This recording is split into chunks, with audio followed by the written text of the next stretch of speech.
को सरपंच कौन है, तो मैं कहता हूँ साहब बेरो को नहीं कोई मेरा खड़े कर दे वही सरपंच हो जाए। हाँ, सही बात है। पहली बार 2015 में पता चला, जिस तरह से नरेंद्र मोदी जी के आने के बाद पता चला कि राष्ट्र में कोई प्रधानमंत्री हो सकता है और स्वयं के विवेक शक्ति से कोई निर्णय ले सकता है, ठीक वैसे ही मुझे पता चला कि गांव में भी कोई प्रतिनिधि हो सकता है और गांव का विकास भी हो सकता है। पहली बार आत्मबल मिला, पहली बार स्वाभिमान से अपने सर को ऊंचा उठा करके पूरे राजस्थान ही नहीं अपितु पूरे देश भर में यह गूंज गुंजायमान हुई कि कुदण गांव ने एक इतिहास रचा है। हमने 62 साल कल परसों में सुन रहा था अपने युवा साथियों से कि 5 साल के विकास का हिसाब मांग रहे थे। अब कोई उनसे पूछने वाला हो कि अरे 5 साल का हिसाब तो सामने रखा है, पूरा कच्चा छीटा खोल के रख देंगे, कोई 65 साल का हिसाब बता।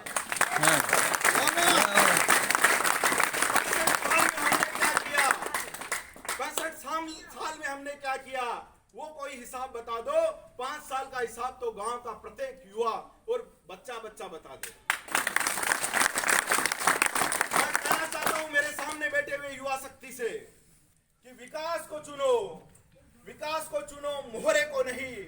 मजबूत सरपंच चुनो, मजबूर को नहीं। मेरे सामने बैठी हुई युवा शक्ति, विवेकानंद जी ने कहा था, उनको कोट करना चाहूंगा। विवेकानंद जी ने कहा था इस राष्ट्र के 100 युवा और समर्पित युवा अगर मुझे मिल जाए तो मैं इस पूरे राष्ट्र को विश्व की विश्व शक्ति और विश्व गुरु बना दूंगा।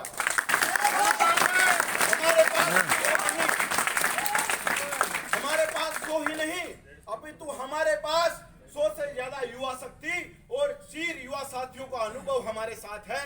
निश्चित रूप से हम इस गांव की शक्ति को मिला करके इस गांव की सूरत को बदलेंगे और इस गांव पे जो एक धब्बा लगा है कि वो एक मोहरा खड़ा कर देते हैं और चुनाव जिता करके ले जाते हैं, उस भ्रम को हमने पिछले चुनाव में भी तोड़ा था और इस चुनाव में भी तोड़ेंगे।